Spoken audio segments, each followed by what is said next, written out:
آپ نے کہا نا big bird of the storm, یہ صرف نبی نہیں تھے،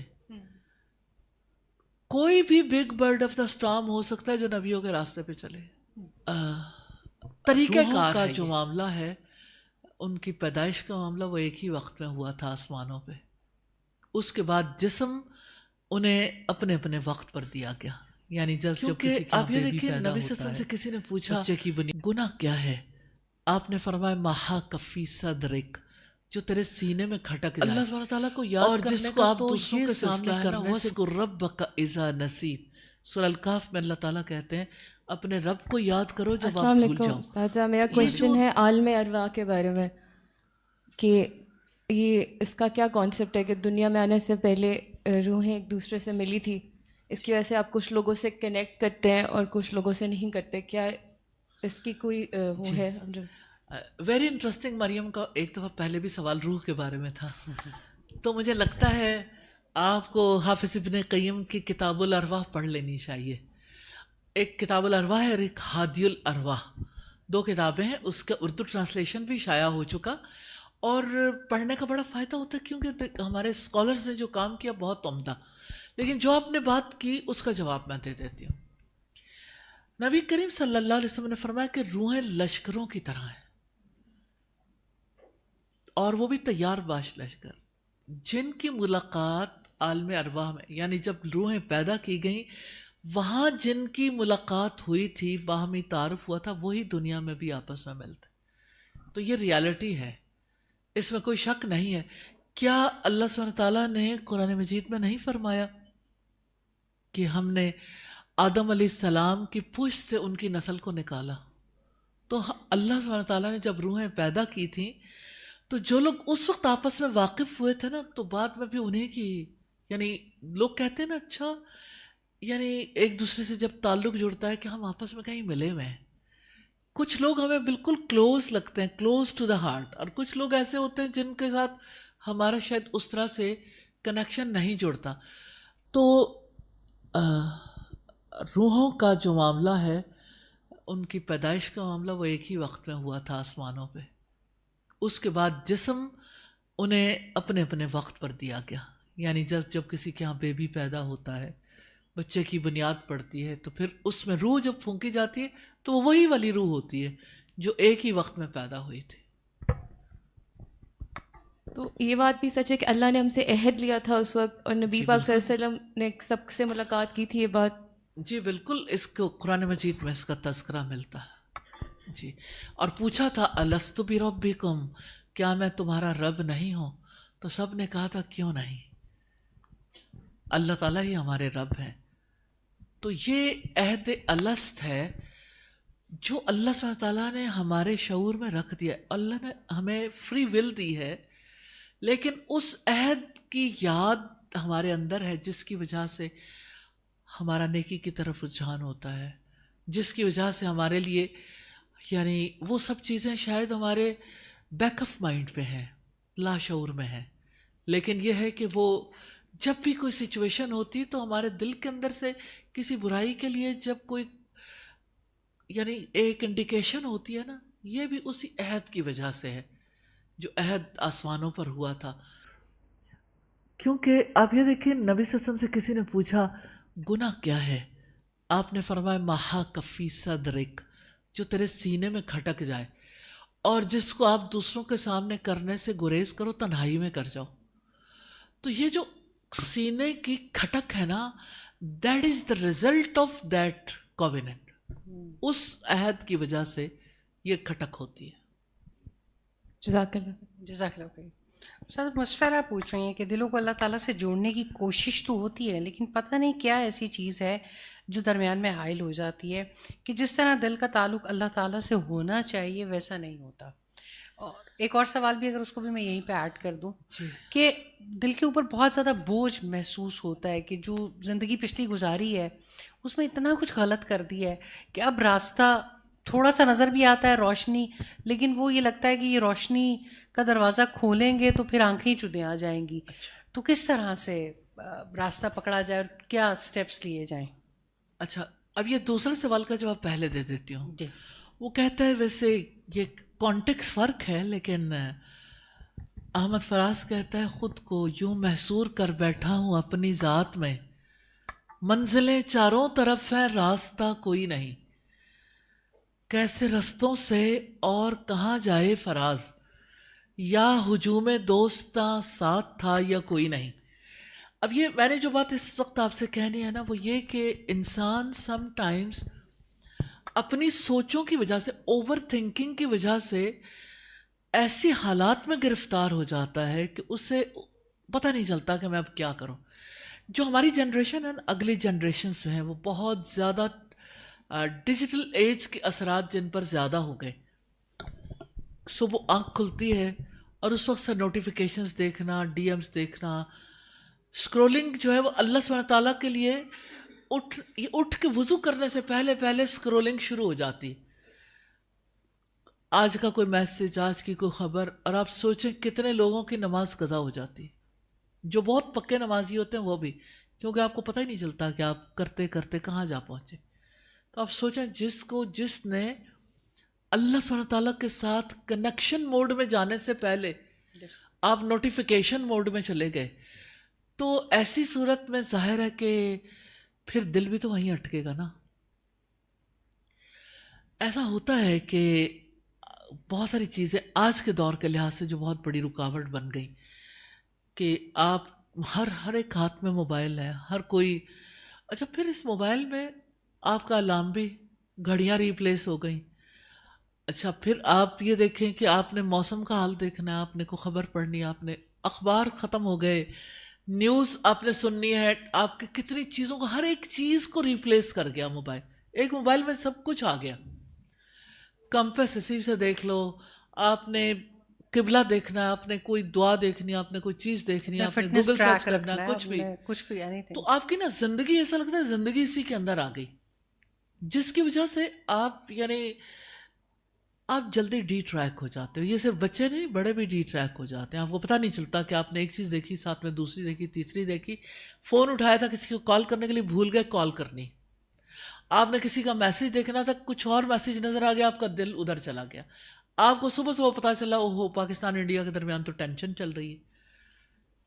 اس موڈ میں جا کے نکلنا بڑا مشکل ہے، پھر اللہ سبحانہ تعالیٰ سے لنک نہیں جڑتا۔ دیکھیں کچھ چیزوں پر پابندی عائد کرنی پڑتی ہے۔ صبح اٹھتے ہی موبائل نہیں دیکھنا چاہیے۔ جب آپ صبح اٹھ کے موبائل دیکھیں گے، آپ صبح اٹھ کے جو ہے وہ نوٹیفیکیشنز دیکھیں گے، تو آپ کا دماغ کہاں جائے گا؟ انہیں نوٹیفیکیشنز کے پیچھے۔ جب آپ اللہ کو یاد کریں گے، اللہ کا ذکر کریں گے، جب آپ اٹھ کے وضو کریں گے، آپ نماز ادا کریں گے، قرآن پڑھیں گے، تلاوت کریں گے، نیچرلی آپ کا آپ کا کنیکشن اللہ سبحانہ تعالیٰ سے ایک جڑ جائے گا، مضبوط ہو جائے گا۔ تو کچھ لوگ ایسے ہیں کہ جو اللہ سبحانہ تعالیٰ سے کنیکٹ کرنے سے پہلے کہیں اور کنیکٹ ہو جاتے ہیں۔ تو انسان ہے تو ایسا ہی، جدھر بھی اس جو کنیکٹ ہو جاتا ہے، پھر باقی جگہوں سے تھوڑا سا وہ ڈسکنیکٹ ہو جاتا ہے۔ تو ڈسکنیکشن کے پیچھے ایک تو یہ بات ہے، لیکن دوسری بڑی بات یہ ہے کہ میں یہ کہتی ہوں کہ شیطان کو پہلے وسوسے ڈالنے پڑتے ہیں، اب بھی ڈالتا ہے وہ، لیکن اب تو ایسے ٹریپس ہیں کہ آپ کو پتہ ہی نہیں چلتا کدھر سے آپ کہاں چلے گئے۔ تو شیاطین کے وسوسے بھی، مجھے ایسا لگتا ہے کہ ہماری جو یوتھ ہے نا، ان کا شیطان پر ایمان کم ہے۔ آپ کہیں گے اچھا شیطان پر بھی ایمان رکھنا ہوتا ہے؟ یس، یہ ہمارے عقیدے کا حصہ ہے۔ ایول پاور ہے نا، کہ اس نے اللہ سبحانہ تعالیٰ کی نافرمانی کی تھی، اور اس نے اللہ تعالیٰ سے یہ وعدہ کیا تھا کہ میں ان کے آگے سے بھی آؤں گا، ان کے پیچھے سے بھی، ان کے دائیں سے بھی، ان کے بائیں سے بھی، ان کو وعدوں کے سبز باغ دکھاؤں گا، ان کو امیدوں میں الجھاؤں گا، ان کو تیرے سیدھے راستے پہ آنے نہیں دوں گا۔ تو شیطان تو انسان کے پیچھے ہے، وہ تو انسان کو الجھاتا ہے، اور اکثر ایسا ہوتا ہے کہ انسان اس کے ڈالے ہوئے وسوسے کے پیچھے سوچنا شروع ہو جاتا ہے۔ یہ جو اوور تھنکنگ ہے نارملی اسی کی وجہ سے ہوتی ہے۔ لیکن ایک تو شیطان ڈائریکٹ حملے کرتا ہے، دوسرا یہ کہ جو یہ ہماری ڈیجیٹل ڈیوائسز ہیں، جو ہمارا سوشل میڈیا ہے، پھر تو آپ کیا کہیں گے، جہاں ایک نادیہ کی 40 ملین میمز بن گئی ہوں، 40 ملین، پتہ نہیں آپ لوگوں نے اسے دیکھا یا نہیں۔ وہ ایک ہر بچہ اور ہر بڑا اسی کے پیچھے لگا ہوا ہے کہ ایک چیز جو ہے وہ کامن ہوتی، پوری ہر طرف وائرل ہوتی ہے اور ہر کوئی اسی کے اوپر میمز بنانی شروع کر دیتا. میرا دل اتنا دکھا ہوا ہے کہ اگر 40 ملین لوگوں نے میمز بنائی ہیں، میمز کو سمجھتے ہیں نا آپ لوگ، آپ سوچیں کہ اتنی کریٹیوٹی ہے اس قوم کے اندر.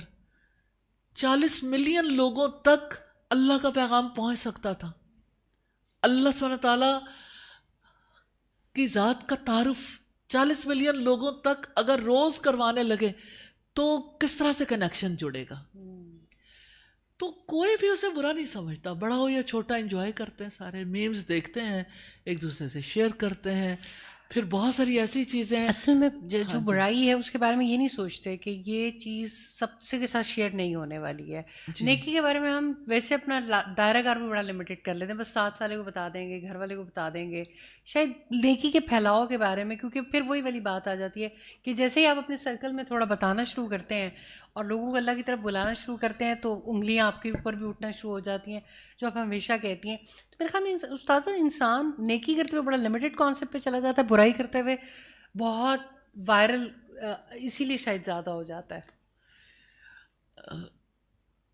ایسا ہے کہ نیکی کا تصور بڑا محدود ہے. اور دوسری بات یہ ہے کہ بہت کچھ سکھایا ہے.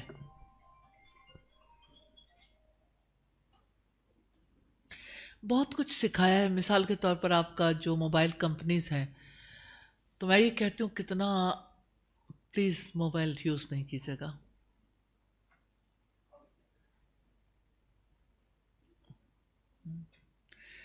اچھا، جیسے موبائل کمپنیز ہیں نا، تو وہ ان کے جو پیکیجز آتے ہیں ہر فرد کو، ہر بچے کو، بڑے کو پتہ ہے کہ اچھا یہ پیکیجز ہیں. اور کسی جاہل انسان کو دیکھیں جس نے کوئی چیز پڑھی بھی نہیں ہے، اس کو بھی پتہ ہے کہ یہ پیکیجز ہیں. اور ہر فرد موبائل یوز کرنا جانتا ہے. لیکن جب آئے گی باری اللہ سبحانہ تعالیٰ کی طرف بڑھنے کی تو ہر کوئی بڑے سے بڑا جاہل بن جاتا ہے کہ ہمیں تو پتہ نہیں، ہمیں تو اس بات کی سمجھ نہیں، یا ہمیں یعنی یہ تو اور لوگوں کا کام ہے. تو مجھے یہ لگتا ہے کہ چاہے آپ پیکیجز موبائل کمپنی کے ہوں، چاہے آپ سوشل میڈیا کو دیکھیں، آپ کے جو ریموٹ ایریاز میں لوگ بیٹھے ہیں وہ زیادہ ایکٹیو ہیں. تو میں یہ کہتی ہوں یا اللہ، یہ تو ہمارے بچے تھے، یہ تو ہماری امت کے لوگ ہیں. انہوں نے تو اللہ سبحانہ تعالیٰ کے دین کو آگے پھیلانا تھا. انہوں نے بتانا تھا کہ محمد رسول اللہ صلی اللہ علیہ وسلم کیسے جیتے تھے، کون سے طریقے ہمارے لیے بہتر ہیں. اور انہوں نے تو یعنی پیغام کو پوری دنیا تک لے کے جانا تھا. تو پوری دنیا تک جو باتیں پہنچ رہی ہیں وہ کیا ہیں؟ ہم وہ ساری باتیں بھول گئے.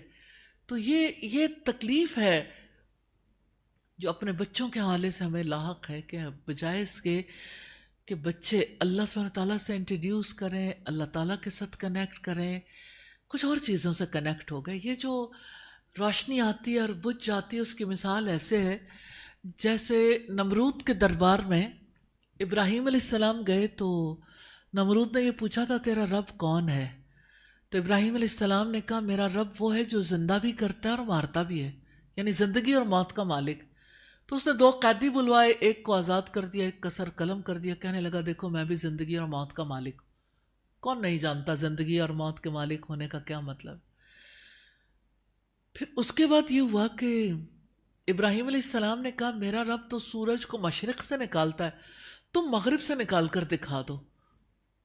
قرآن اس کو ڈسکرائب کرتا فَبُہِتَ الَّذِي کفر، حیران رہ گیا وہ جو اس نے کفر کیا تھا. نہیں، لمحے بھر کے لیے اس کے اندر روشنی کا کوندہ لپکا تھا، پھر وہ بجھ گیا کیونکہ اس کا اللہ کی ذات پر ایمان نہیں تھا. وہ طاغوت کا انکار کرنے والا نہیں تھا. وہ اپنے دور میں جو سوچ تھی، اپروچ تھی لوگوں کی، اس سے باہر نہیں تھا. اس کا کنڈیشن مائنڈ سیٹ تھا، اس کا عقیدہ نہیں تھا. کیونکہ اللہ تعالیٰ کہتے ہیں جو طاغوت کا انکار کرتا ہے اور اللہ پر ایمان لاتا ہے تو اللہ تعالیٰ یعنی اس پر کتنا بڑا انعام ہوتا ہے. فَقَدِ اسْتَمْسَكَ بِالْعُرْوَةِ الْوُثْقَىٰ لَا انْفِصَامَ لَهَا، کہ اس نے ایسا مضبوط کڑا تھام لیا جس نے کبھی ٹوٹنا نہیں. یعنی جیسے سمندر میں یا کسی دریا میں کوئی کشتی ہوتی ہے نا، اگر کوئی ڈوبنے والے کو کشتی کا کنڈا مل جائے نا اس کو پکڑ لیتا کہ بس یہ ہے میرے بچاؤ کا راستہ. اسی طرح سے جو سب سے پہلا کام جب اللہ سبحانہ تعالیٰ کی طرف بڑھتے ہیں کہ انسان شیطان کے ڈالے ہوئے وسوسے اور شیطان کا سکھایا ہوا طریقہ زندگی اس کو ان لرن کرے. اگر اس کو ان لرن نہیں کرتا تو اس کی وجہ سے اس کا ایمان درست نہیں ہوتا، کیونکہ ادھر وہ ایک بات سوچے گا 10 باتیں اور آئیں گی اس کے ذہن میں، جو ارد گرد والوں سے سنی، گھر والوں سے، باہر والوں سے، ایجوکیشنل سسٹم سے، میڈیا سے. وہ چیزیں جب ذہن میں آتی ہیں تو انسان کا ایمان کہاں برقرار رہتا ہے؟ تو انسان ایمان پر برقرار نہیں رہ سکتا. تو اگر کوئی پہلے طاغوت کا انکار کرے پھر اللہ پر ایمان لائے تو وہ مضبوط سہارا تھامتا ہے جو کبھی ٹوٹتا نہیں ہے. تو یہ جو ہے نا، کبھی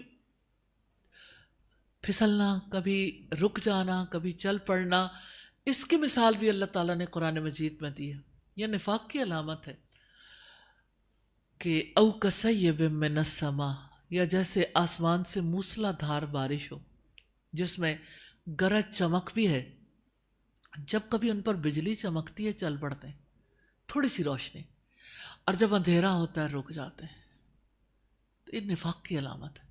تو نفاق کی نشانیاں جو ہیں رسول اللہ نے بتائی، جب بات کرے تو جھوٹ بولے، جب اس کے پاس امانت رکھوائی جائے خیانت کرے، یعنی جب اسے کوئی ذمہ داری دیں تو ذمہ داریاں پوری نہ کرے، مالی امانت رکھوائی جائے تو خیانت کرے، جب وعدہ کرے تو وعدہ خلافی کرے. تو جب نفاق کی نشانیاں ہوں تو پھر انسان کے لیے کبھی کبھی روشنی کا کوندا لپکتا ہے، ورنہ تو یعنی اندھیرا رہتا ہے زیادہ، اگرچہ وہ نمازیں پڑھے، اگرچہ وہ روزے رکھے. جزاک اللہ خیر. استاذہ حفصہ پوچھتی ہیں کہ استاذہ جی اگر ایک نیکی کا کام چھوٹ جائے، انسان کی مصروفیت بدل جائے، تو کیا یہ اللہ تعالیٰ کی ناراضگی ہے؟ جبکہ نیت یہ ہو کہ ہمیشہ یہ نیکی کروں گی، کیا جتنا وقت وہ کام کیا اس کا اجر باقی رہے گا؟ نبی صلی اللہ علیہ وسلم نے فرمایا کہ اللہ تعالیٰ کو انسان کے وہ کام پسند ہیں جو وہ یعنی مستقل مزاجی سے کریں، جس میں مداومت ہو. یہ اللہ سبحانہ تعالیٰ کو جو پسند ہے اس کے بارے میں میں نے آپ کے سامنے رکھا. نیکی استقامت چاہتی ہے، اور اللہ سبحانہ تعالیٰ نے جب نماز میں ہمیں سورہ الفاتحہ پڑھنے کا حکم دیا تو یہ دعا کرنے کا بھی، اہدنا الصراط المستقیم، یا اللہ ہمیں سیدھے راستے پر چلا دینا. اس کا ایک ٹرانسلیشن مستقیم کے حوالے سے، یا اللہ استقامت والی راہ پہ چلانا، کہ ایک کام کریں پھر چھوٹے نہ، کہ مستقل مزاجی سے کنسسٹنسی کے ساتھ اسے جاری رکھیں. اب سم ٹائمز ایسا ہوتا ہے کہ انسان نیکی کا کوئی کام کر رہا ہوتا ہے، مثال کے طور پر جیسے کوئی تہجد پڑھتا ہے تو سفر کے دوران اس کو تہجد پڑھنے کا موقع نہیں ملتا. اچھا، کبھی ایسا ہوتا ہے وہ بیمار ہو گیا تو اس کے لیے شاید نیکی یوگ کے وہ کام کرنے ممکن نہیں رہتے. تو اگر سورہ المزمل پڑھیں تو اس میں ہمیں اس کے بارے میں واضح احکامات ملتے ہیں کہ ان میں سے کچھ لوگ ایسے ہیں جو سفر کریں گے یا بیمار ہوں گے. اس لیے یعنی رسول اللہ کے لیے تو تہجد کو فرض قرار دیا گیا، لیکن باقی لوگوں کے لیے آپشنل، یعنی کبھی ان سے چھوٹ بھی سکتا ہے، لیکن رسول اللہ کے لیے یہ مستقل مزاجی کے ساتھ جاری رکھنے والا عمل تھا. تو مستقل مزاجی کے ساتھ کام کرنے چاہیے، لیکن سم ٹائمز کبھی آپ کی ایک ایکٹیویٹی کے اوپر دوسری اوور لیپ کر جاتی ہے اور وہ چیز ٹاپ پریورٹی پہ آ گئی، اور آپ کو اس ٹائم پہ جو آپ کام کرتے ہیں آپ کے لیے وہ کرنا ممکن نہیں رہا، تو استغفار کر لینی چاہیے اور آئندہ اسے پھر جاری رکھ لینا چاہیے. کبھی یعنی کہ جیسے آپ فرض کریں کہ نماز 5 اوقات میں وقت کی پابندی کے ساتھ فرض، لیکن کبھی کسی کی آنکھیں نہیں کھلی، اب وہ کیا کرے گا؟ اب نیکی کا کام فرض سے بڑا کیا ہو سکتا ہے؟ تو پھر اٹھے گا، جس وقت اٹھا ہے اس وقت اسے وضو کر کے تو نماز پڑھ لے. تو یہ یعنی یہ نہیں ہے کہ یہ روٹین ہے، یعنی اچانک کسی کے ساتھ یہ حادثہ ہو گیا تو وہ حادثہ تو فرائض کے بارے میں بھی ہو سکتا ہے، لیکن یہ ہے کہ اگر ایک کام روٹین کے ساتھ کرنا شروع کیا ہے تو اس کو یعنی اس روٹین کو تب اپنانا چاہیے جب اسے جاری رکھنا ہو. نیکسٹ کوشچن ہے، عائشہ اسد پوچھتی ہیں کیا دل کا خالی پن اور سکون نہ ملنے کا احساس روحانی کمی ہے یا ایموشنل تھکاوٹ، اور اس صورت میں انسان اپنے ایمان کو دوبارہ کیسے زندہ کرے؟ مجھے ایسا لگتا ہے کچھ لوگ جو ہیں وہ زیادہ جو ہے آپ ایکسپیرینس کر کے دیکھیں کہ اگر آپ کو 2 گھنٹے 3 گھنٹے بالکل ماحول سے کٹ آف ہو کے بالکل آپ رائٹ کام کر رہے ہیں، نیکی کا کام ہے، کمپیوٹر پہ کام کرتے رہے، اچانک آپ جب 3 گھنٹے 2 گھنٹے کے بعد ارد گرد کے ماحول میں کچھ کرنے لگے تو آپ فیل کرتے ہیں کہ آپ کا دماغ خالی ہوئی، سناٹا ہے. تو ہمارے بچے جو کنٹینیوسلی کمپیوٹرز پہ کام کرتے ہیں ان کو یہ سناٹے ایکسپیرینس کرنے پڑتے ہیں. اللہ سبحانہ تعالیٰ کی کتنی بڑی رحمت ہے. نمازیں، یعنی آپ یہ دیکھیں کہ ظہر کی نماز کے بعد عصر کی نماز جلدی آ جاتی، پھر عصر کے بعد مغرب کے بعد عشاء، لیکن ایک جو بڑا بریک ہے نا فجر کے بعد جو یعنی ظہر کی نماز ہے، تو اس کے درمیان جو نمازیں ہیں یعنی جیسے چاشت کی نماز ہے، تو یہ اشراق کی نماز ہے، اس نوافل ادا کر لیتے ہیں یا ذکر کر لیتے ہیں، یا اس دوران یعنی آپ اللہ سبحانہ تعالیٰ کو یاد کرنے کا تو یہ سلسلہ ہے نا، وَاذْكُر رَبَّكَ إِذَا نَسِيتَ. سورہ الکہف میں اللہ تعالیٰ کہتے ہیں اپنے رب کو یاد کرو جب آپ بھول جاؤ. تو یہ جو کیفیت طاری ہوتے ہیں نا کہ انسان بالکل گم ہو گیا ارد گرد سے، تو اللہ سبحانہ تعالیٰ ایسی کسی کیفیت کو الاؤ نہیں کرتے. سورہ لقمان میں فرمایا کہ لوگوں میں سے کوئی ایسا ہے جو غافل کر دینے والی مصروفیات خرید کے لاتا ہے. تو جب ہم اپنے لیے ایسی ایکٹیویٹی اپناتے ہیں کہ اس میں ہمیں اللہ تعالیٰ یاد ہی نہ آئے گھنٹوں، تو ظاہر ہے کہ پھر اندر تو انگزائٹی ہوگی نا. تو آپ ایک مسلمان کو دیکھیے، اس کا تو اللہ کی یاد کا یہ سلسلہ ہے. آپ کوئی کام کرتے ہیں، آپ کہتے ہیں انشاءاللہ، السلام علیکم، یاد ہے نا. یاد کرنے کے کتنے خوبصورت طریقہ ہے. آپ اٹھتے ہیں، آپ کہتے ہیں اللہ اکبر، سبحان اللہ، ماشاء اللہ. کسی کام کو شروع کرنے لگے بسم اللہ، ختم کرنے لگے الحمدللہ. اچھا، یہ چیزیں جو ہے نا یہ اللہ تعالیٰ کی یاد ہی کے سلسلے ہیں. تو جب آپ اٹھتے بیٹھتے رسپانسز آپ کے کلیئر رہتے ہیں. مجھے ایسا فیل ہوتا ہے لوگ سلام کو بھی چھوٹا سمجھتے ہیں. جی، یعنی اگر اپنے ارد گرد والوں کو سلام ہی کرتے رہے نا تو کم از کم اندر اتنی ویرانی نہیں آئے گی. تو جب آپ پورے ماحول سے ڈسکنیکٹ ہوتے ہیں اور آپ ایک کام میں کھو جاتے ہیں، اس کی وجہ سے آپ کے اندر خالی پن پیدا ہوتا ہے. یعنی ایک مسلمان کے لیے رسپانسز آف اے مسلم بھی بہت ضروری ہیں. بہت. اور مومن تو ویسے بھی کیئرنگ ہوتا ہے، شیئرنگ ہوتا ہے، مطلب اپنے انوائرمنٹ کے حوالے سے بھی بڑا. پھر یہ جو ویکیوم کریٹ ہوتا ہے نا اس میں بھی اللہ کو یاد کریں. اور آپ 2 منٹ کے لیے، پھر جب 2-3 منٹ بھی کٹ آف ہو کے آپ ذکر کرتے ہیں نا، آپ کی کیفیت فوراً بدل جاتی ہے.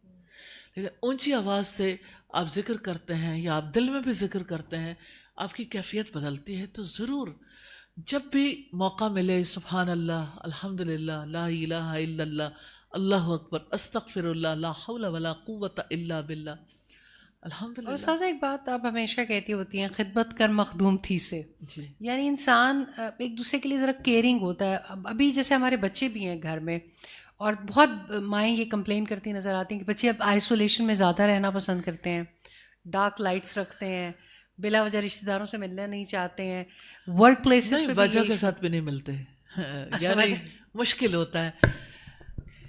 دیکھیے یہ جو بات آپ نے کہی نا فائزہ، آئسولیشن کی، یہ اصل بیماری ہو گئی ہے. ہر کسی سے ڈسکنیکٹ ہو کے آپ سوچیں ایک گاڑی میں 5 لوگ ٹریول کر رہے ہیں گھر کے، 5 کے پاس موبائل ہیں، 5 اکٹھے بیٹھے ہیں، یہاں سے اسلام آباد پہنچ گئے، کسی نے ایک دوسرے سے بات ہی نہیں کی. ایسا اکثر دیکھنے میں آیا. اور آپ دیکھیں، اور پھر ہم کہتے ہیں ہم کسی کی پرسنل اسپیس کو ہٹ نہیں کرتے. ہاں، پرسنل اسپیس کو ہٹ نہیں کرتے. تو آپ دیکھیں کہ تعلق کہاں رہ گیا، کنیکٹیوٹی کہاں ہے.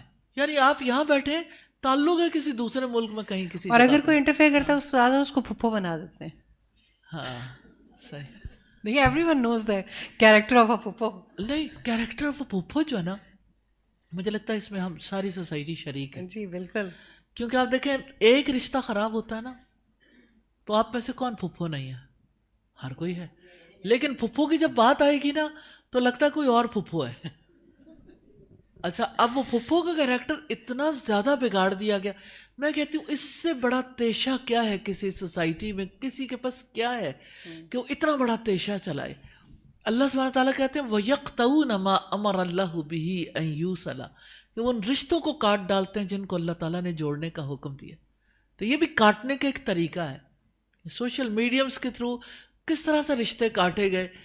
کبھی یعنی پھپھو کا رشتہ ہے، پھر خالہ کا آ جائے گا، پھر کہیں کسی اور کا آ جائے گا. صحیح. تو کون ہے ایسا جو یعنی رشتوں کو جوڑنے کی کوشش کر رہا ہے؟ تو رشتے تو جڑنا مانگتے ہیں نا. رشتہ داری نے اللہ سبحانہ تعالیٰ کے سامنے فریاد کی تھی، تو اللہ تعالیٰ نے اسے جواب دیا تھا کیا تم اس پہ خوش نہیں ہو کہ جو تم سے جڑے میں اس سے جڑوں گا، اور جو تم سے کٹے گا میں اس سے کاٹ لوں گا، کہ میں اس سے تعلق نہیں رکھوں گا، وہ میرے سے بھی ڈسکنیکٹ ہو جائے گا. رشتہ داری اتنی زیادہ میٹر کرتی ہے. لیکن جب پھپھو پہ میمز بنتی ہیں نا، تو اس وقت کون سا مسلمان ہے جو کہتا ہو کہ رشتہ داری کٹ رہی ہے، کہ رشتے پہ تیشہ چلایا کسی نے؟ وہ کتنا بڑا مجرم ہے، کرمنل ہے جو ایسی میمز بناتا ہے. اور اب سوچیں کہ جو دیکھتے ہیں وہ ساتھ نہیں دیتے، وہ بھی تو ساتھ دیتے ہیں. اور میں نے دیکھا کہ ابھی تو ہر ریلیشن ہی تھوڑا سا، میں نے دیکھا مائیں بھی اپریشیٹ کرتی ہیں. وہ ماں جو خود بھی پھوپھی ہے نا، تو بچے کی پھوپھی کے میم، جب میمز کے حوالے سے بچے کی پھوپھی کے بارے میں بچے کا ذہن خراب کر دیتی، تو کوئی اور بیٹھا اس کے بارے میں ذہن خراب کر رہا ہے، کوئی اور بیٹھا اس عورت کے بارے میں ذہن خراب کر رہا ہے، تو پوری سوسائٹی پر تیشہ چلتا ہے. تو کبھی ایسی باتوں پہ اسمائل بھی پاس نہ کریں، اس کے اوپر ریئیکٹ کیا کریں کہ ان رشتوں کو نہیں آپ کاٹ سکتے. جی جی جزاک اللہ خیر. جی کوشچن ہے ایک.